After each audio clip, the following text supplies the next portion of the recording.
मैंने सुना है आपके पास काली माँ आती है। कहा सही सुना, हमने सुना है माता जी आपसे घंटों बात करती हैं। परमहंस जी ने कहा सही पता है। कहा आपकी थाली में बैठ के मैया जगदम्बा काली एक साथ भोजन प्रसादी पाती हैं। परमहंस जी के आंख में आंसू आ गए। भैया सारी बात तुमने बिल्कुल ठीक सुनी है। तो सज्जन ने कहा कि बाबा अगर माता जी कल आएंगी ना तो मेरे यहाँ भेज देना। स्वामी रामकृष्ण परमहंस जी ने डायरी निकाली, कलम निकाला, कहा पता लिखाओ और माता जी आएंगी तो तुमको घर पर भेज देंगे। ऑफिस का पता बताया। बोले ऑफिस का नहीं, अपना पता बता। फैक्ट्री का पता बताया। बोले ऑफिस फैक्ट्री का नहीं, अपना पता बता। घर का पता बताया। कहा मूर्ख, ऑफिस का फैक्ट्री का घर का नहीं, अपना पता बता। सज्जन निरुत्तर हो गए। परमहंस जी ने कहा जा, जिस दिन तुमको अपना पता मालूम हो जाएगा माता जी को भेजना नहीं पड़ेगा, वो स्वयं चली जाएंगी, खुद ब खुद चली जाएंगी। हम लोगों को तो अपना पता ही नहीं मालूम, क्योंकि घर की सब लोग कहें, पर कौन है बस तो यहाँ घर की। घर की ममता जब दूरी करे तब राह मिले असली घर की।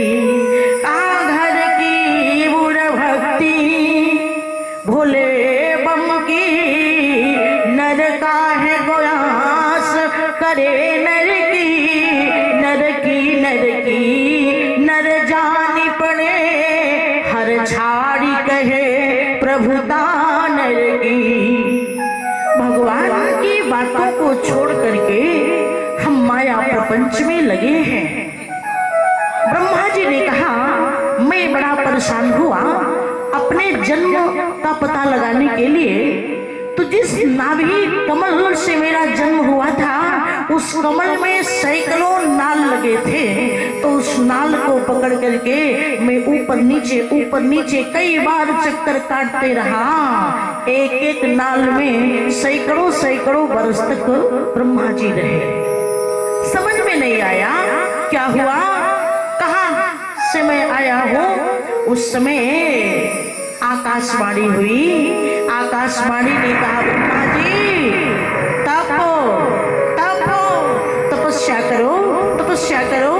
तो ब्रह्मा जी ने चारों तरफ गर्दन घुमाई तो ब्रह्मा जी को 4 मुख हो गए। इतने मुख, क्योंकि 4 मुख आवाज किधर से आई है। और 12 वर्ष तक ब्रह्मा जी ने तपस्या किया तो भगवान विष्णु का नारायण का दर्शन हुआ। और भगवान विष्णु में और शंकर जी में जब बात छिड़ी, भगवान शंकर क्या स्वरूप, क्योंकि ब्रह्मा जी को और विष्णु जी को यहाँ पर कुछ बातें दिखी।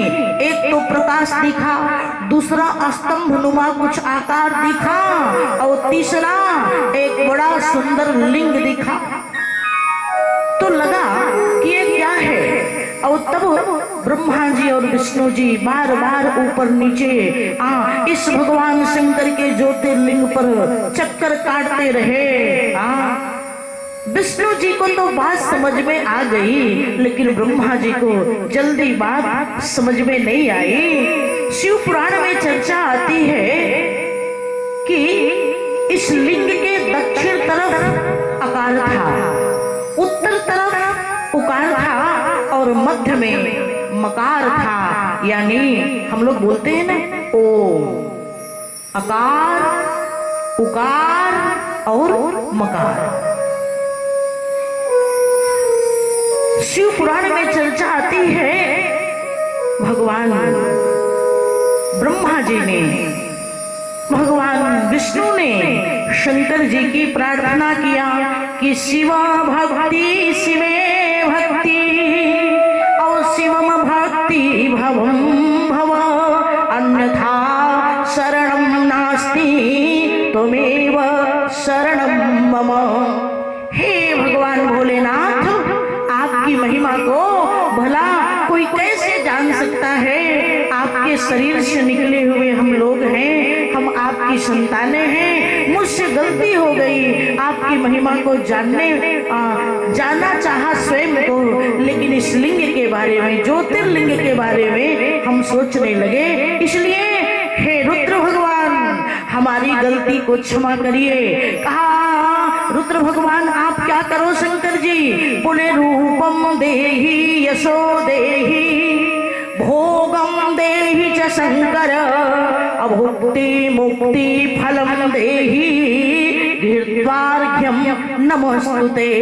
हे भगवान शंकर, आप केवल अर्घ से प्रसन्न हो जाते हैं, क्योंकि नमस्कार प्रियो भानु और जलधारा प्रियो शिव, अलंकार प्रियो विष्णु, ब्राह्मण मधुरम प्रियम।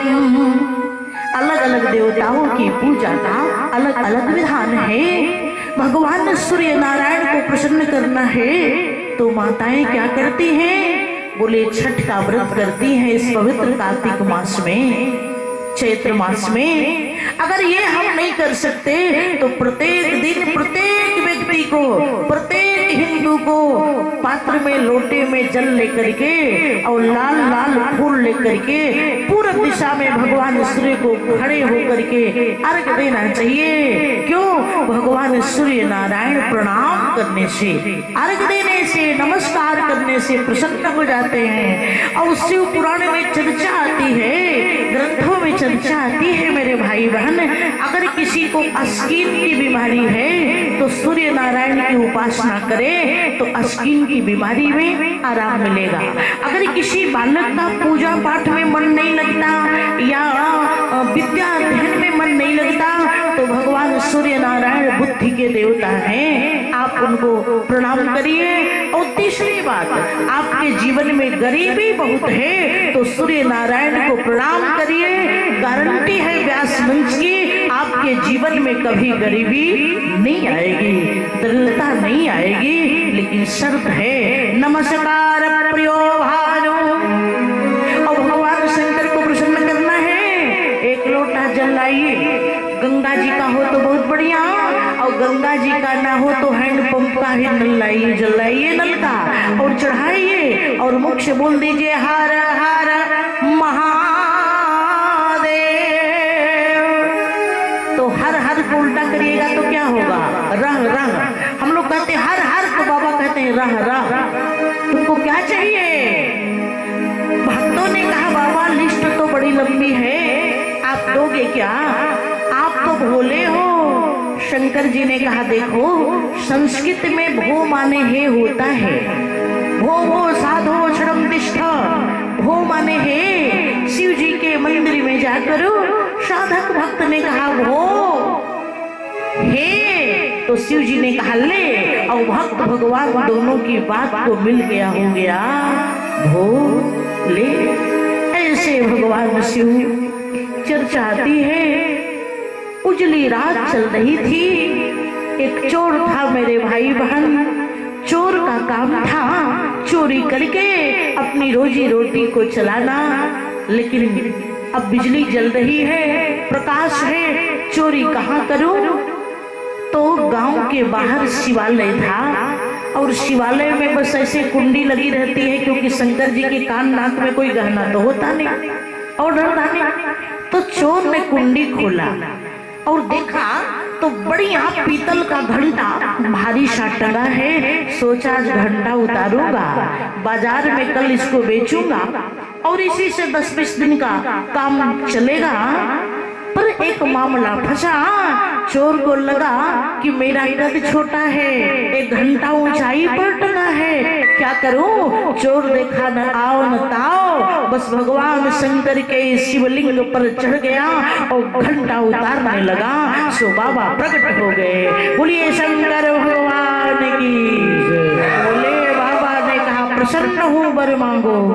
चोर को लगा सचमुच पागल देवता है, वर मांगो। हम तो इनका घंटा उतारने आए, ये कहते हैं वर मांगो। भगवान शंकर ने कहा देखो टाइम नहीं, जल्दी वर मांगो। कोई मेरे पर दूध चढ़ाता है, कोई अक्षत चढ़ाता है, कोई फूल चढ़ाता है। रावण बड़ा खुश हुआ तो गर्दन काट काट के चढ़ाया, लेकिन तुमने तो पूरा शरीर ही चढ़ा दिया। मांग क्या मांगता है, क्योंकि दानी को शंकर समदानी।